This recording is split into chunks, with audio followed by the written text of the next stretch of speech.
राधे, जय जय श्री राधे।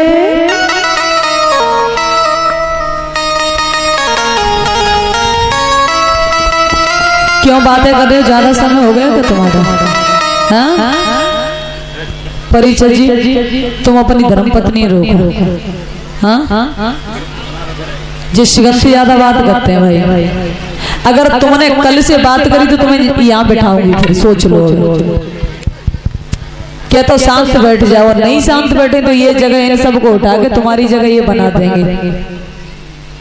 फिर तुम्हें पता चलेगी कौन यहाँ बात कर भी आओ, तुम किससे बात करोगे। और वैसे भी तुम परिचित को बीच में दबा के बैठते हो, सबसे आगे बैठना दिया करो। मानते नहीं है, गलत बात है ना। अब मैं यहाँ से खड़े होने लायक नहीं हूँ, मैं तो सबको हटा दूं मिनट से पहले। इन बच्चों को सामने से हटा दो, जो तुम्हारे ही नाती पोते होंगे और नहीं होंगे इसमें। बोली बाल कृष्ण लाल की। सब पीछे हो जाओ, इन दोनों को आगे बैठने दो। थोड़ा पता भी तो चले कि इसमें परिचित हो परिचितनी कौन है, हैं? शामिल कर लेते हो तुम। बोली राधा माधव सरकार की जय हो, जय जय श्री राधे, जय जय श्री राधे। तो आचार्य श्री सुखदेव जी महाराज कहते हैं, राजा परिषद जैसे ही देवताओं ने लक्ष्य करके फिर प्रभु ने समुद्र का मंथन करवाया। ये बता दो पहले, तुम्हारा समय तो ज्यादा नहीं हो रहा है। तुम बीच में से कथा को छोड़ के भागो तो पहले ही मुझे बता दो, शुरू करने से पहले। हाँ माताओं में से कथा छोड़ के जाओगी या पूरी सुन के इसको जाओगी? ज्यादा समय हो रहा तो मुझे बता दो, ना स्टार्ट करूं अभी से। फिर मैं ज्यादा हो रहा है, चलो बैठे रहो आराम से। 2-4 दिन की बात हो रही, तुम्हारा घर का काम तो रोज का है। थोड़े बैठे रहो, कोई बात नहीं। चलो अपने लिए नहीं, मेरे लिए बैठो पंडाल में थोड़ी देर के लिए।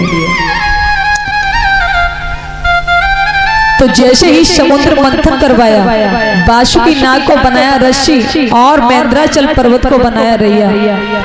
समुद्र का मंथन आरंभ हुआ, लेकिन उसमें जैसे ही देखा तो एक तरफ देवताएं एक तरफ देखते हैं, क्योंकि कोई भी कार्य करना चाहते हो तो तुम्हें ऐसा लगे कि ये हमारा दुश्मन है, ऐसा कार्य करेगा तो पहले ही समझ लो कि जो ऐसा कार्य करेगा तो उसको शामिल कर लो, कहीं कोई खतरा ना हो जाए।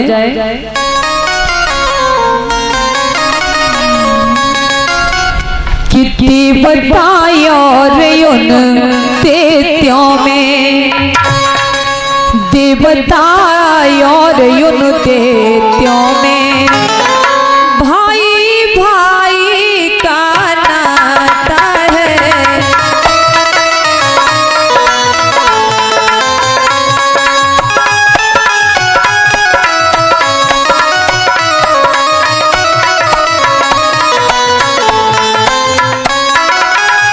लालच और लोभ में फंस करके,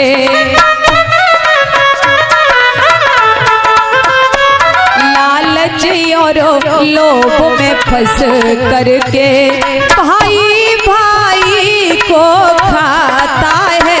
लालच और लोभ में फंस करके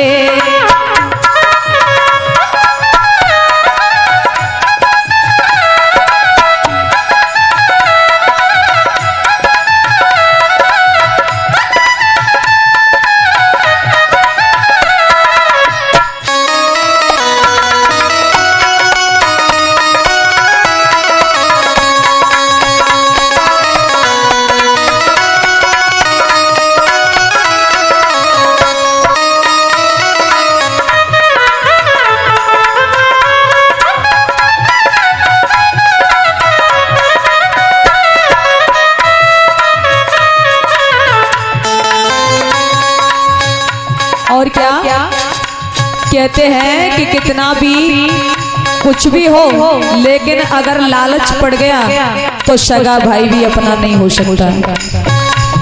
तिरुपुर ने ऐसा चरित किया,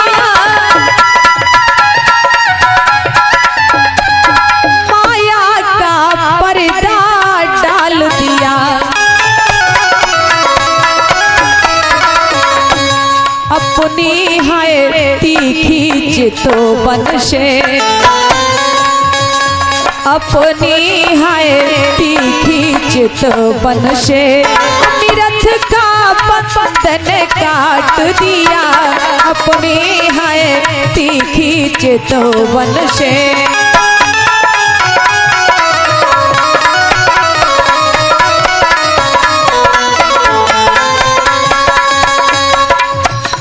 अपनी है तीखी चितवन से निरथ का बंधन काट दिया। अपनी है तीखी चितवन से। जैसे ही एक तरफ दैत्य लगे हुए दूसरी तरफ देवता, जैसे ही समुद्र का मंथन आरंभ हुआ तो उसमें से अमृत निकलना दूर, उसमें से जहर निकल पड़ा। ये समुद्र मंथन कुछ और नहीं, इतना ही सोच लो। समुद्र मंथन ये देह का मंथन है, और जब भी इसका मंथन करोगे तो इसमें से प्रथम बार जहर ही निकलेगा। जहर का मतलब क्या है? ये संसार की बुराइयां ही ये जहर है। तो जैसे ही जहर निकला, अब इसका कोई गिराक नहीं था, किसको दें? का भोले बाबा को दे दो। जैसे ही जहर को लेकर के भोले बाबा के पास गए तो भोले बाबा से कहा, देखो अगर कहीं फेंक दें तो जीव जंतु मर जाएंगे।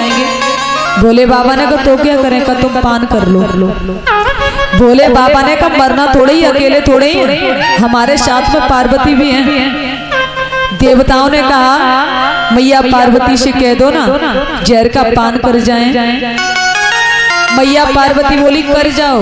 भोले बाबा ने कहा मरना थोड़ा ही है। मैया पार्वती बोली एक बार मरना है, अब मरना तो फिर मरना, अरे पी लो। भोले बाबा ने लिया और एकदम से गुटुक गुटुक करते हुए पान कर गए। लेकिन क्या दर्शाया है कि ना ही तो उसे अंदर जाने दिया, ना ही बाहर आने दिया। कहाँ रखा? कंठ में रख लिया। तो भोले बाबा का कंठ ही नीला पड़ गया। बोलिए नीलकंठेश्वर महादेव की, बांके बिहारी लाल की जय। जय श्री राधे, जय जय श्री राधे।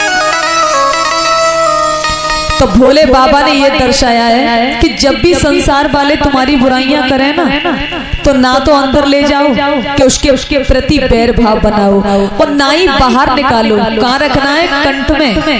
किसी से कुछ कहो मत। तो जैसे ही चल करके आए समुद्र का मंथन आरंभ हुआ। जैसे ही मंथन आरंभ हुआ तो उसके बाद कामधेनु नाम की गाय निकली, जो गाय देवताओं ने ऋषियों को दान में दे दी। उसके बाद उच्च श्रवा घोड़ा निकला, ऐरावत हाथी निकला जो इंद्र को मिल गया। इसके बाद सुंदर धनुष निकला, चंद्रमा निकला, कई प्रकार के रतन निकले। जैसे ही माता लक्ष्मी का प्रागट्य हुआ तो अब तो जैसे ही देवताओं ने कहा हम लेंगे, दैत्य बोले हम लेंगे, अब माता लक्ष्मी का बंटवारा कैसे हो? देवताओं ने एक युक्ति निकाली। देवता बोले कि अगर ये दैत्य ले गए तो क्या होगा? दैत्य से बोले ठहर जाओ भाई। क्यों? देखो ये बोलने वाली वस्तु है, जड़ तो है नहीं, ये चेतन है। तो इसलिए इसके हाथ में माला दे दो और तुम सब पंक्ति लगा लो। जिसके गले में बरमाला डाल देगी लक्ष्मी, उसी को मिल जाएगी। अब तो लक्ष्मी के हाथ में बरमाला दे दी। दैत्य लगे हुए, देवता लगे हुए, संत लगे हुए हैं। जैसे ही देखा तो देखते हुए महाराज माता लक्ष्मी के हाथ में बरमाला लगी है। तो सबसे आगे बैठे हैं नारद जी। माता लक्ष्मी ने नारद जी को देखा तो माता लक्ष्मी ने कहा देखो ये बताओ कि विश्व मोहिनी वाला चरित्र भूल गए क्या? तुम्हारा मुख ही बंदर का बना दिया था। आगे सर कर रहे हो? चली। उसके बाद में बैठे हैं दुर्वासा जी। माता लक्ष्मी ने कहा तुम्हारे गले में वरमाला नहीं डालूंगी। क्यों? तुम क्रोधी ज्यादा हो, और जो क्रोधी होता है मुझे पसंद नहीं होता। उसके बाद में बैठे हैं ऋषि मार्कंडे। जैसे ही ऋषि मार्कंडे को देखा तो माता लक्ष्मी सामने से आ रही, तो मार्कंडे ऋषि ने अपनी आंखें मूंद ली और कहा कि तुझसे तो अच्छा मेरा नारायण कितना सुंदर है, मैं तुझे देखूं। मैं नहीं देखना चाहता भैया, माया के चक्कर में नहीं पड़ता। तो एकदम से माता लक्ष्मी ने कहा कि इसने तो देखते ही आंखें बंद कर ली, इसके गले में वरमाला क्या डालूं। आगे चली तो आगे बैठे हैं भगवान भोलेनाथ, और जैसे ही भोलेनाथ को देखा तो माता लक्ष्मी ने कहा तुम्हारे गले में वरमाला नहीं डालूंगी। क्यों? इसलिए नहीं डालूंगी कि मुझे तो रहने के लिए मकान चाहिए, दुकान चाहिए, तुम्हारे पास में तो कुछ नहीं है, इसलिए तुम्हारे भी गले में नहीं डालूंगी। अब सबसे लास्ट पंक्ति में बैठे हैं नारायण।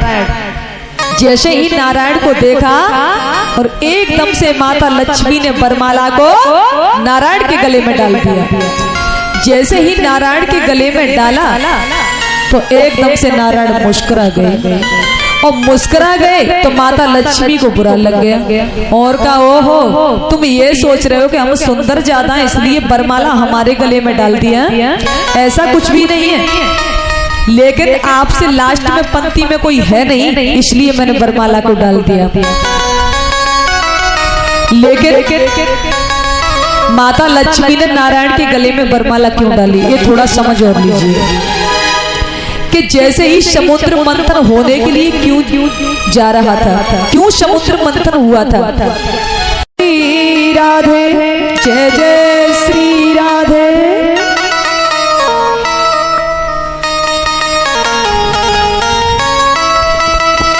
क्यों बातें कर रहे हो, ज्यादा समय हो गया क्या तुम्हारा? हाँ परिचय जी तुम अपनी धर्म पत्नी रोको। हाँ जिस से ज्यादा बात करते हैं भाई, अगर तुमने कल से बात करी तो तुम्हें यहाँ बैठाऊंगी, फिर सोच लो। क्या तो शांत बैठ जाओ, नहीं शांत बैठे तो ये जगह इन सबको उठा के तुम्हारी जगह ये बना देंगे, फिर तुम्हें पता चलेगी कौन यहाँ बात कर भी आओ, तुम किससे बात करोगे। और वैसे भी तुम परिचित को बीच में दबा के बैठते हो, सबसे आगे बैठना दिया करो। मानते नहीं है, गलत बात है ना। अब मैं यहाँ से खड़े होने लायक नहीं हूँ, मैं तो सबको हटा दूं मिनट से पहले। इन बच्चों को सामने से हटा दो,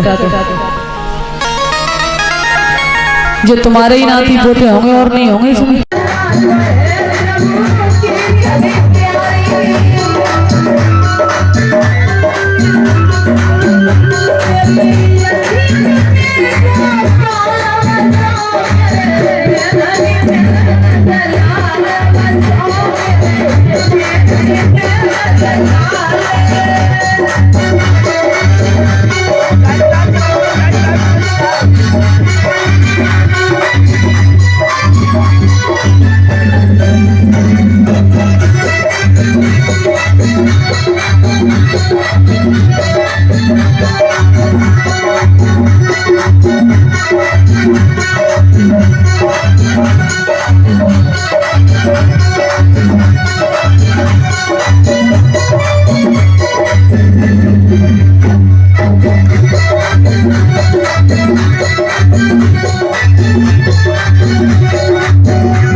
जैसे ही देखा तो एक तरफ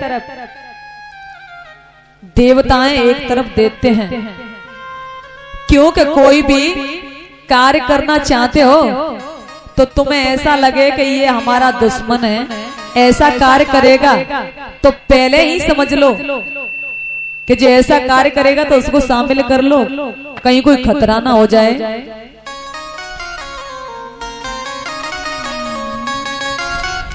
कितनी बतायो रे उन देत्यों में, दे बतायो रे उन देत्यों में भाई।